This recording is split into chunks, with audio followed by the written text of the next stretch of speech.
नमस्कार दोस्तों।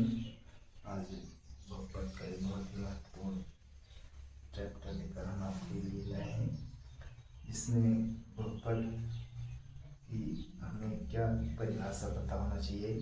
परिभाषा के अनुसार हम जो भी इसके कुछ महत्वपूर्ण प्रश्न पूछे जाते हैं उसके बारे में हम बहुत अच्छे से बता सकते हैं। तो हम बहुपद की परिभाषा इस प्रकार ज्ञात करेंगे।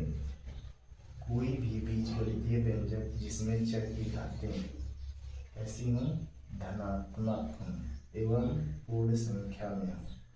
तो जब किसी भी बीजगणितीय व्यंजक का जिसमें चर की घात धनात्मक या पूर्ण संख्या में होती है, साथ ही यदि चर की घातें एक निश्चित क्रम में हों तो वह बहुपद होगा। यही बहुपद होने की कंडीशन है। अगर इस तरह कोई भी व्यंजक लिखा है जिसमें उसकी घात चर है और धनात्मक है एवं पूर्ण संख्या में है, तो हम उसको कह सकते हैं कि वह बहुपद होगा।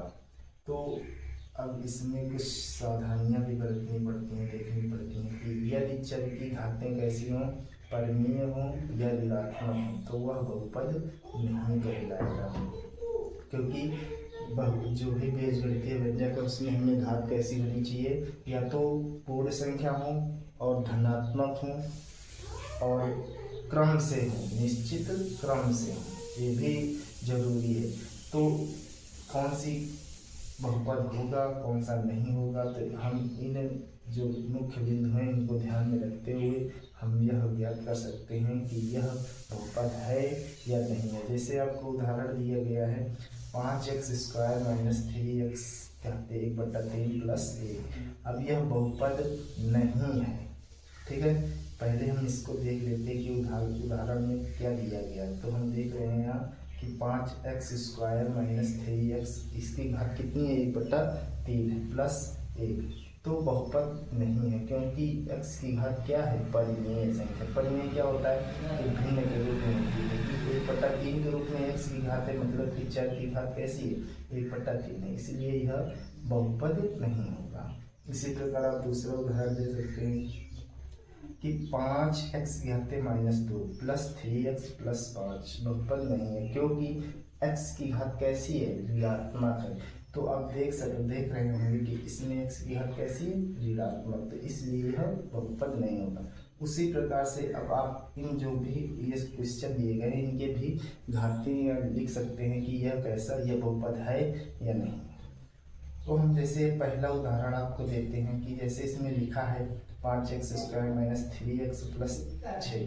तो हम इसको देख सकते हैं कि इसमें जो चर है उसकी घात कैसी है, आपको दिख रहा होगा कि यह घात धनात्मक है और इसकी भी घात धनात्मक है और ये तो इसमें चर है ये नहीं है।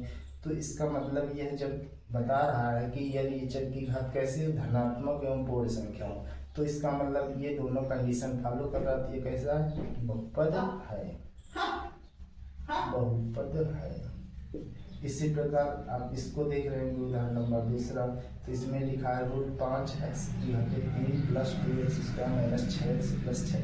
तो देखो क्रम से भी घातें लगी हुई हैं, इसमें पहले 3 है, फिर 2 है, फिर 1 है और पूर्ण संख्या भी है और ये परिमेय भी नहीं है, तो ये भी क्या है, बहुपद है।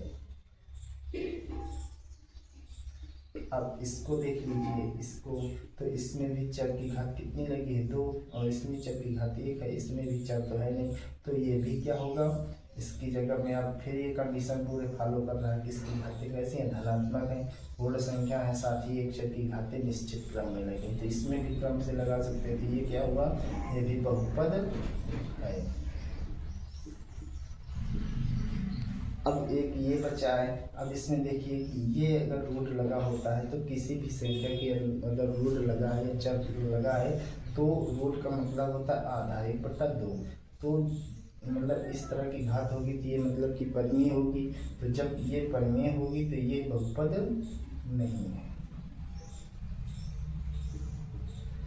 तो आप इन नियमों से या उदाहरणों से आपको पता चल गया होगा कि बहुपद कौन सा होता है कौन सा नहीं होता है। अगर हमको कुछ ये चीज़ें पता है कि घातें जो होती हैं धनात्मक हों, पूर्ण संख्या में हो, साथ ही यदि चर की घातें कैसे हों, निश्चित क्रम में हो, तो हम यह कह सकते हैं कि वो बहुपद होगा। इसी प्रकार से अगर हम आपको दे दें कि बताइए कि 2x की घातें -2/3 प्लस 6x प्लस 9 ये बहुपद है या नहीं है, तो आप इसको बता सकते हैं कि बहुपद है या नहीं। इसी प्रकार से आपको एक और सवाल दे दिया जाए कि x की घातें -3 plus 6x² plus 2x plus -9 ये बहुपद है कि नहीं है।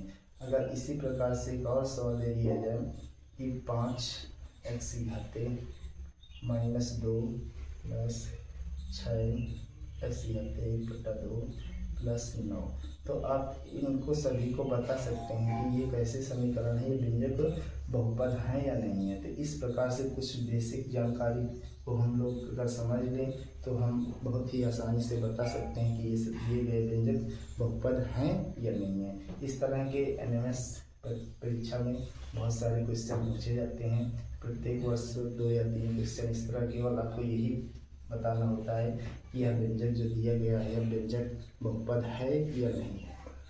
तो इस तरह आपको इस चीज़ को ध्यान में रखते हुए कि यदि घात कैसी हो, धनात्मक हो, पूर्ण संख्या में हो, यदि घातें निश्चित क्रम में हो, तो हम बहुत ही आसानी से उसको ये ज्ञात कर सकते हैं कि ये बहुपद है या नहीं है। तो आप लोग इस तरह इसको तैयार कर लेंगे। और हमारे इस वीडियो में आपको अगर कोई भी जानकारी अगर अच्छी लगी हो तो आप लोग मेरे इस चैनल को लाइक